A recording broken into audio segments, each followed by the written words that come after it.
Si nous mourrons avec lui, nous vivrons aussi avec lui. Et si nous souffrons avec lui, nous régnerons aussi avec lui. De Timothée 2, 11, 12.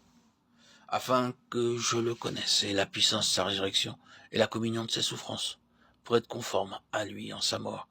Philippiens 3, 20. À nouveau, nous rencontrons l'allusion à la mort du Christ dans la lettre de Paul aux Philippiens. Lettre écrite quelques 6 ans après celle aux Galates où l'apôtre, dans la joie de la victoire, s'écriait « J'ai été crucifié avec Christ ». Et ceci nous prouve que la croix fut toujours à la base de l'activité du grand missionnaire et au centre de sa vie. C'est bien là ce qu'elle doit être aussi dans la vie chrétienne et la place qu'elle y doit occuper. Nulle part, peut-être, nous n'en trouvons une preuve plus manifeste dans les Écritures. L'apôtre avait sûrement reçu la plénitude du Saint-Esprit. Au début de son ministère, le Christ lui était apparu et l'avait envoyé après lui avoir révélé directement le message de la croix. Ce message qu'il vivait et prêchait, c'était la délivrance de l'esclavage du péché en Christ crucifié. Dans sa lettre aux chrétiens de Rome, il avait démontré avec puissance l'identification des rachetés et du Sauveur en sa mort et l'action efficace de l'esprit de vie en Christ pour affranchir de la loi du péché et de la mort. Et cependant, malgré tout ce passé glorieux, sur quoi le Saint-Esprit avait manifestement mis son sceau, nous voyons ici l'apôtre chercher à s'initier de façon plus complète à la mort de son Sauveur. Ces paroles révèlent qu'il a découvert de nouvelles richesses, pénétré de nouveaux domaines, où il a atteint un nouveau degré de maturité spirituelle, et que ceci entraîne avec soi une communion plus intime, plus profonde aux souffrances de Christ. Si étrange que cela puisse paraître, le point culminant de la vie de résurrection ramène à la croix. Comment l'apôtre s'avance-t-il, se hâte-t-il vers le prix de sa vocation céleste en Jésus-Christ? En souhaitant ardemment de communier avec Christ en sa mort, d'être rendu conforme à lui, souffrir avec lui, c'est aussi être glorifié avec lui. Romains 8, 17.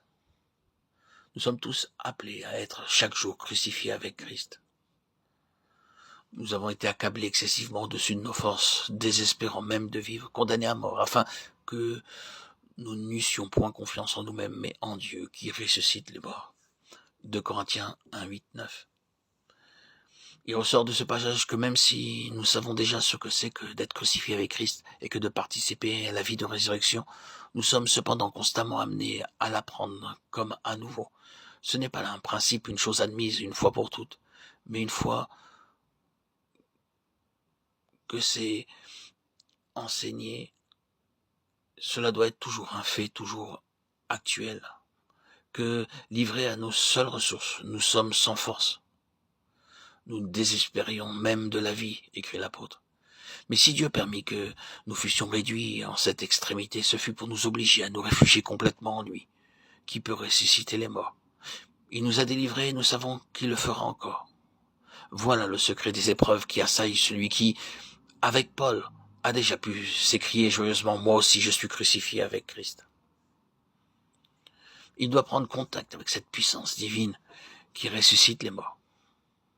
Alors, dans les adversités, les faiblesses, les circonstances qui le dépassent, où il désespère de tout et de tous, où tous les concours humains sont inutiles ou font défaut, il se réfugie en Dieu et y trouve la délivrance. Puisque, après tant d'années de communion avec Dieu, l'apôtre avait encore besoin de passer par ces expériences de mort et d'impuissance.